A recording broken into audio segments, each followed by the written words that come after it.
Bien, bonjour à toutes, bonjour à tous. C'est bon pour continuer la vidéo que je viens de faire qui s'est malheureusement coupée à 33 minutes 10. J'aime bien ce nombre donc je suis pas fâché. Mais donc je vais vite terminer. Donc c'était l'intro, hein. L'intro sur la numérosophie et symbolique, les rapports allégoriques donc du Christ, de Jean, avec les éléments, avec les points cardinaux, avec l'homme, son esprit, sa volonté, son inspiration, sa réalisation, sa relévation. Donc j'avais expliqué euh, les rapports également avec les précessions équinoxiales. Donc comme Jean comporte 4 lettres, ou John également, que nous retrouvons dans les 4 évangiles, hein, ou les 4 images du sphinx, qui sont, je le rappelle, l'aigle, l'ange, le taureau et le lion. J'avais aussi dit que Jésus était l'agneau de Dieu, donc pour le signe du bélier, qu'il était également le poisson, car il multiplie 2 poissons, et puis c'est tout l'air des poissons et son symbolisme que j'ai tenté d'expliquer, que j'expliquerai encore. Et donc nous savons également qu'il est appelé le lion de Juda, le lion signe euh, sur l'axe du Verseau. Donc le Verseau est en rapport avec le lion. Donc l'axe de l'âge d'or Verseau lion, c'est l'ancien âge d'or était dans le signe du lion. Donc maintenant il sera dans le signe du Verseau. Donc c'est l'axe Verseau lion qui est important dans cette parabole. Donc des précessions équinoxiales encore une fois. J'avais donc montré aussi que par le rapport numérique, le logos, le soleil et, et le Christ avaient des rapports par 14 et 5, 72, 14, 5, 77. J'avais aussi montré que la lumière créatrice, enfin plutôt dit, j'avais dit que la lumière créatrice donc avait pour résultat 206, 216, donc 6 fois 6 fois 6, en rapport avec le lexique biblique notamment aussi, position 216 du mot lumière céleste. Euh, donc le zodiaque et la précession équinoxiale est expliqué dans le rapport numérosophique, dans la révélation apocalyptique. Et donc nous avons également trouvé les rapports de Jésus avec Vénus par 7 fois 7 qui font 49.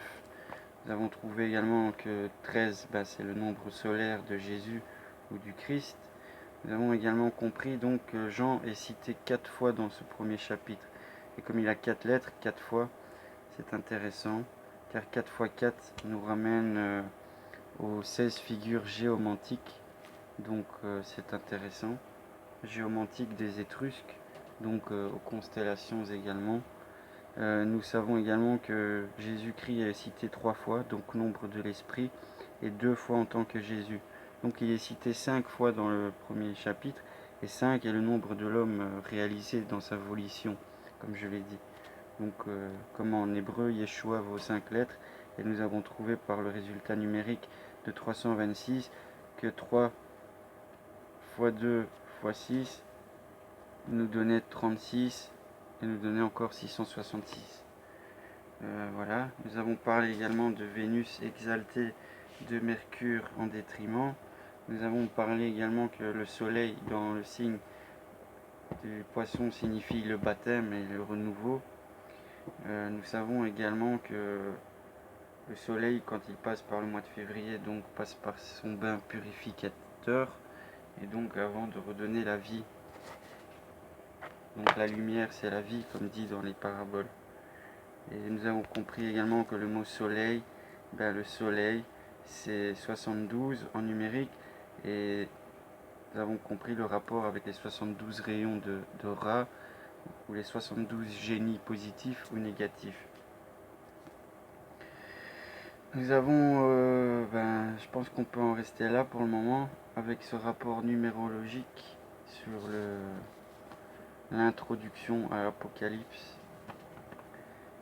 Prochaine étape, c'est de lire le premier chapitre et de tenter de voir ce qu'on peut dégager en symbolique. Et encore important, donc j'ai dit Jean est cité 4 fois, Jésus 5 fois, et le nombre 7 est cité 11 fois. 77, on avait dit le rapport avec le résultat numérique du Christ qui est 77. Et nous avons compris également que 11, c'est les 10 séphirotes plus la 11e qui est cachée, c'est-à-dire Da'at, qui est la séphirote de la connaissance. Entre la sagesse et l'intelligence, il y a la connaissance. Et la couronne est au-dessus. Nous avons compris donc 7 x 7, 49, rapport avec Vénus ou Lucifer.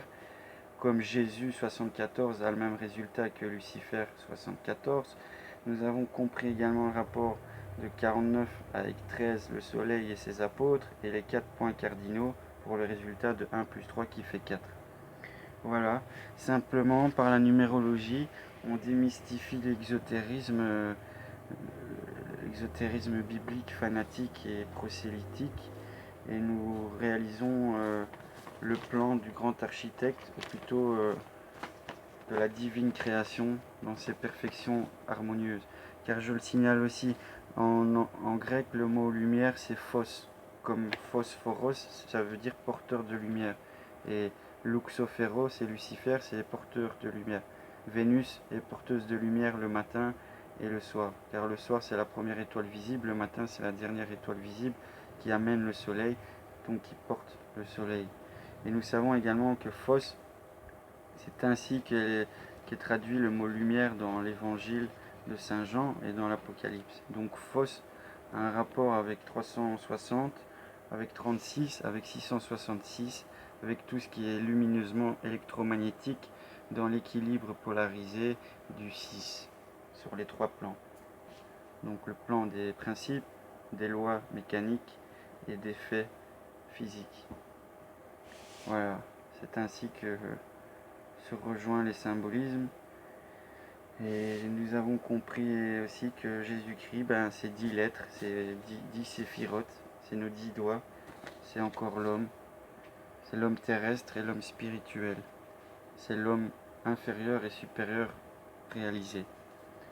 Donc voilà, vous avez compris donc l'importance de l'axe Lion-Verseau aussi dans les paraboles, qui est en rapport avec l'alchimie et l'or, tandis que l'ère actuelle dans laquelle nous sommes, c'est le fer, et c'est l'âge noir du Kali Yuga, donc de la déesse noire de l'hindouisme, déesse temporelle de la mort, qui pourrait être assimilée à la femme de Saturne si nous voulons faire des syncrétismes.